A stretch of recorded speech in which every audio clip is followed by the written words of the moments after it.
Oi, turminhas! Hoje nós vamos dar início ao nosso capítulo 9 da apostila de ciências. Nesse capítulo nós vamos falar um pouquinho sobre substâncias puras e misturas. Observem a imagem desse bolo aí.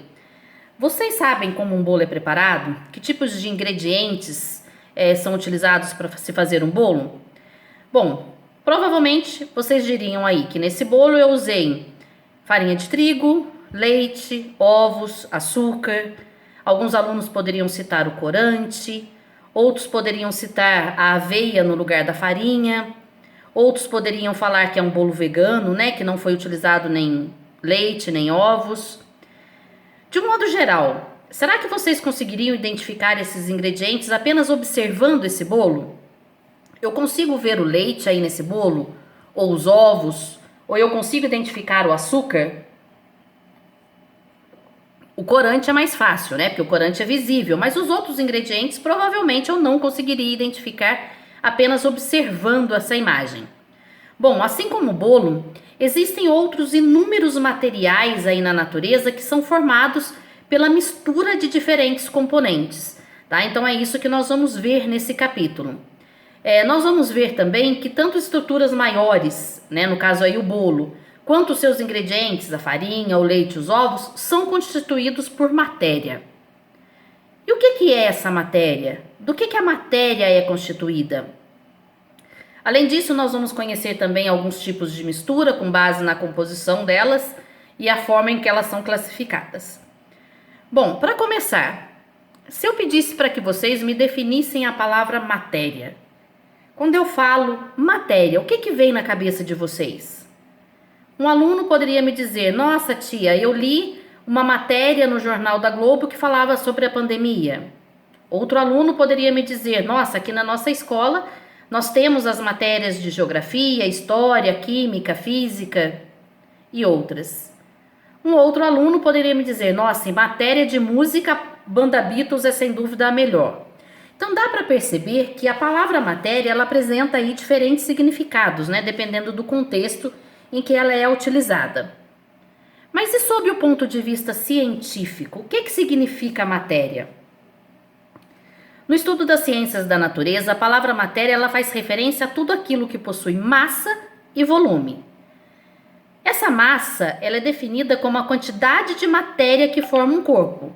Então esse corpo pode ser tanto vivo como não vivo, né? Desde aí de uma abelha, um elefante, uma pessoa, como um lápis, um foguete ou um líquido qualquer.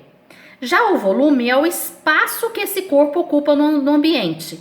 Então, ó, massa é a quantidade de matéria que forma um corpo. O volume é o espaço que esse corpo ocupa no ambiente em que ele está. A massa e o volume são propriedades da matéria aí que podem ser medidas, né? E para isso nós vamos utilizar as unidades de medida. No caso da massa, o quilograma é a unidade padrão, e no caso do volume, nós vamos usar o litro. Mas existem outras unidades de medida, além do litro, né, do quilolitro, do quilograma e do litro, tá? Então, no caso da massa, o quilograma é a unidade principal, mas nós temos também o hectograma, o decagrama, a grama, né, que a gente utiliza muito. Eu fui no supermercado e comprei 100 gramas de queijo, né, é muito utilizado essa unidade de medida. O decigrama e até a miligrama lá, que é a menor unidade aí para medir a massa. No caso do volume, o litro, como eu disse, é a unidade padrão, mas nós temos também o quilolitro, o hectolitro, o decilitro, até o mililitro, que é a menor unidade aí de medida do volume. Bom, observem essa jarra com suco aí. Como todo corpo, o suco ele é formado por matéria, concordam comigo? Portanto, ele possui massa. Agora, por meio do medidor da jarra, nós conseguimos medir aí o volume, ou seja, o espaço que esse suco ocupa dentro da jarra, tá? Então, nós temos aí a massa, que é o suco, e o volume, que é o espaço que esse suco ocupa dentro da jarra. Nessa outra imagem, nós temos aí 1 quilo de feijão e 1 quilo de farinha. Portanto, nós temos duas substâncias aí, dois materiais formados pela mesma massa, né? 1 quilo. Se eu comparasse eles com 2 quilos de arroz, eu diria que eles têm menos massa do que 2 quilos de arroz, né? Porque eles têm apenas 1 quilo.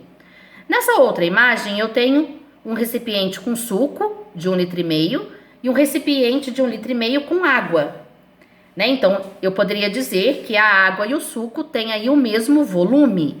Agora, se eu comparasse eles com uma garrafa de leite de 1 litro, eu diria que eles têm mais volume, ou um volume maior do que a garrafa de leite, tá? Então, aí só exemplificando aí as questões da massa e do volume. Agora, observem essa imagem. Eu tenho aqui 500 gramas de milho de pipoca e tenho 500 gramas de pipoca estourada. Será que eles têm a mesma massa? Ou será que eles têm o mesmo volume? Bom, 500 gramas de milho de pipoca e 500 gramas de pipoca, eu posso dizer que eles têm a mesma massa, concordam comigo? 500 gramas. Mas e com relação ao volume? Observe na imagem. O espaço ocupado por 500 gramas do milho é o mesmo espaço ocupado por 500 gramas da pipoca já estourada? Dá pra gente ver que não, né, gente? Eu precisaria aí de um espaço muito maior, né, para colocar esses 500 gramas da pipoca estourada. Então, nessa imagem, nós vemos que eu tenho a mesma massa, no caso 500 gramas, porém o volume é diferente, né? Nós temos aí um sistema internacional de unidades que é utilizado aí para padronizar as unidades de medida, tá? Não são só a massa e o volume que são medidos, nós podemos medir comprimento através do metro, o tempo através do segundo, a temperatura através do Kelvin e assim por diante, tá? É só para mostrar para vocês esse sistema internacional aí de unidades. Bom, nós vimos então que a matéria, né, é tudo aquilo que faz referência aí, ou que possui massa e volume. Se a matéria forma tudo que existe, o que forma a matéria? Do que essa matéria é constituída? E aí nós vamos entrar num assunto muito interessante, tá? Ele é mais complicadinho um pouco, mas é muito interessante. Nós vamos ver que quando nós observamos um objeto, como eu disse, nós vamos falar, né, do que será que ele é formado? Né? E nós vamos ver que do ponto de vista científico aqui, nós vamos ver que esse objeto, então, ele é formado por matéria. Mas e essa matéria, como eu disse, do que ela é feita? Ela é feita por átomos. Então, a matéria ela é feita por partes extremamente pequenas, chamadas de partículas, que são esses átomos. Então, nós podemos dizer que os átomos são as peças fundamentais de toda a matéria na Terra. Os átomos, eles são constituídos por prótons, elétrons e nêutrons, tá? Assunto lá para o ensino médio, então vamos deixar lá para frente. Para vocês terem ideia, os átomos, eles são tão pequenos que em alguns casos seria possível agrupar 10 milhões de átomos em apenas 1 milímetro, tá? Então eles são partículas, aí são estruturas extremamente pequenas. Em nosso planeta existem vários tipos de átomos. Tá? A maioria deles ocorre de forma natural, mas alguns deles são produzidos por cientistas, né? E aí então eles não são naturais. Os diferentes átomos existentes na natureza, aí eles são representados pelos elementos químicos, né? Mostrados aí na famosa tabela periódica que dá tanto medo aí quando a gente está no ensino médio. Essa tabela periódica, ela mostra tanto os elementos químicos naturais como os elementos químicos que foram produzidos aí por cientistas. Provavelmente vocês já conheçam alguns elementos químicos, né, como oxigênio, hidrogênio, carbono. E a variedade desses elementos na natureza ela é muito grande, por isso que nós temos uma enorme quantidade de materiais, tá bom? Nessa imagem aqui eu gosto muito dela porque ela mostra a tabela periódica de uma forma divertida até, né? Porque ela mostra exemplificando aí a utilização desses elementos químicos. Então, por exemplo, vamos pegar o primeiro lá, o boro, né? Representado pela letra B. Ele é utilizado em equipamentos de esporte. O oxigênio, representado pela letra O, existente no ar que nós respiramos. O flúor, representado pela letra F, é utilizado na pasta de dente. O alumínio, representado pelas letras A, L, utilizados aí na fabricação de aviões. O cloro, representado pelas letras CL, utilizados em piscina. E assim nós vamos ter todos os elementos químicos da tabela periódica que vão se juntar para formar os diferentes materiais que nós temos na natureza. Vamos observar essa imagem aqui. Nessa imagem, nós vemos aí que quando diferentes tipos de átomos se juntam, ou quando átomos do mesmo tipo se juntam, eles formam as moléculas. Né? Aqui uma molécula bem conhecida de vocês, que é a água, né? Formada aí por 2 átomos de hidrogênio e 1 átomo de oxigênio. Então, quando 2 átomos de hidrogênio se juntam a 1 átomo de oxigênio, nós vamos ter a molécula da água, tá? Voltando aqui. Aqui embaixo, olha que legal eu gosto muito dessa molécula aqui, que ela é uma molécula enorme, mas é a molécula da sacarose, que é um tipo de açúcar.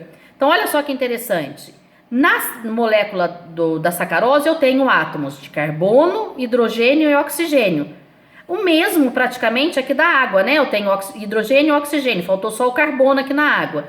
Só que olha que interessante, a quantidade deles. Então, quando eu tenho 12 átomos de carbono, 22 átomos de hidrogênio, 11 átomos de oxigênio, quando eles se juntam, eles formam a molécula de sacarose. Então, é essa junção aí dos diferentes tipos de átomos e da quantidade deles que vai dar essa variedade tão grande de materiais que nós temos na natureza. E aqui eles trazem uma analogia muito legal com o Lego, né? Então, cada bloco aqui representa um átomo e cada cor um elemento químico. Então, nessa imagem aqui nós temos 3 átomos e 2 elementos químicos, concordam comigo? Ó, esse não é igual a esse, então 2 elementos químicos, certo? Ó, 1, 2 e 3 átomos. Quando eles se juntam, eles formam uma molécula. E as moléculas formam diferentes materiais, tá bom?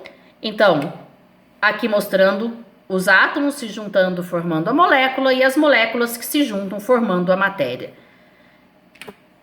Até daqui a pouco eu volto para nós darmos continuidade.